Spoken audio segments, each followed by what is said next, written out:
కేంద్ర మంత్రి కిషన్ రెడ్డిపై తెలంగాణ మంత్రి పొన్నం ప్రభాకర్ నిప్పులు చెరిగారు. తెలంగాణ అభివృద్ధికి అందులోనూ హైదరాబాద్ అభివృద్ధికి 10 ఏళ్లలో మోదీ ప్రభుత్వం ఎలాంటి చర్యలు తీసుకుందో చెప్పాలంటూ ప్రశ్నించారు. జీహెచ్ఎంసీ పరిధిలో పార్లమెంట్ నుంచి ప్రాతినిధ్యం వహిస్తూ హైదరాబాద్ డెవలప్మెంట్ కోసం ఏం చేశారని మంత్రి పొన్నం నిలదీశారు.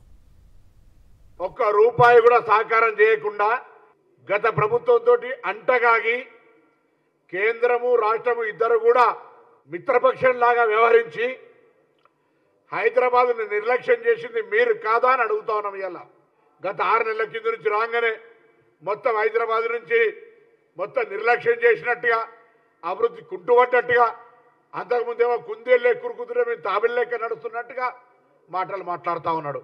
కాంగ్రెస్ పార్టీ ప్రశ్నిస్తూ ఉంది కిషన్ రెడ్డి గారిని. హైదరాబాద్ అభివృద్ధికి స్థానిక పార్లమెంటు సభ్యుడిగా, మంత్రిగా హైదరాబాద్ను అభివృద్ధి చేయడానికి అవకాశం వచ్చినటువంటి శాఖను గత 5 సంవత్సరాలు నిర్వహించినటువంటి మీరు ఏం చేసినారో చెప్పండి.